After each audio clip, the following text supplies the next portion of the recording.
சட்ட போராட்டத்திற்கு பிறகும் திருப்பரங்குன்றம் மலையில் தீபம் ஏற்ற முடியவில்லை என்று ஆந்திர துணை முதல்வர் பவன் கல்யாண் தெரிவித்துள்ளார்.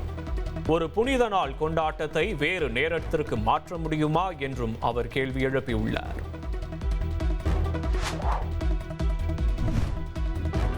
கடன் வழங்கும் நிறுவனங்களுக்கு புதிய விதிகளை வெளியிட்டது தமிழக அரசு. கடன் வழங்கும் நிறுவனங்கள் இணையம் மூலம் பதிவு செய்ய வேண்டும். ரூபாய் 4 லட்சம் வரையிலான கடன்களுக்கு பிணை பெறக்கூடாது என்று தெரிவிக்கப்பட்டுள்ளது.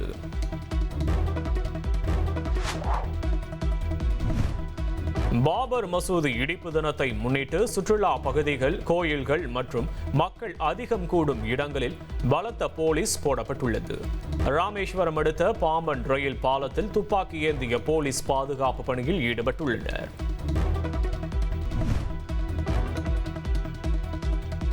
பாபர் மசூதி இடிப்பு தினத்தையொட்டி சென்னை எழும்பூர் ரயில் நிலையத்தில் போலீசார் தீவிர கண்காணிப்பு.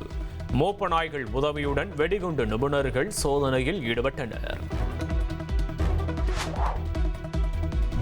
நெல்லை மாவட்டத்தில் உள்ள பிரபல அல்வா கடையின் பெயரை போலியாக பயன்படுத்திய 3 கடைகளை அதிகாரிகள் சீல் வைத்து அடைத்தனர்.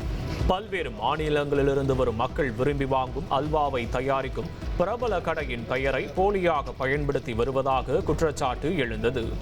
இதையடுத்து அதிரடி சோதனையில் ஈடுபட்ட உணவு பாதுகாப்புத்துறை அதிகாரிகள் போலியான கடைகளிலிருந்து 1000 கிலோ அல்வாவை பறிமுதல் செய்து விசாரணை மேற்கொண்டு வருகின்றனர்.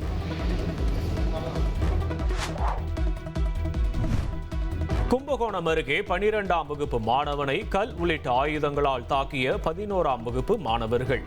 15 மாணவர்களை கைது செய்து போலீசார் விசாரணை நடத்தி வருகின்றனர். இனி செல்லும் இடமெல்லாம் செய்தி. தந்தி டிவியின் வாட்ஸ்அப் சேனலை ஃபாலோ பண்ணினா செல்ல இருக்கும் இடமெல்லாம் செய்தி.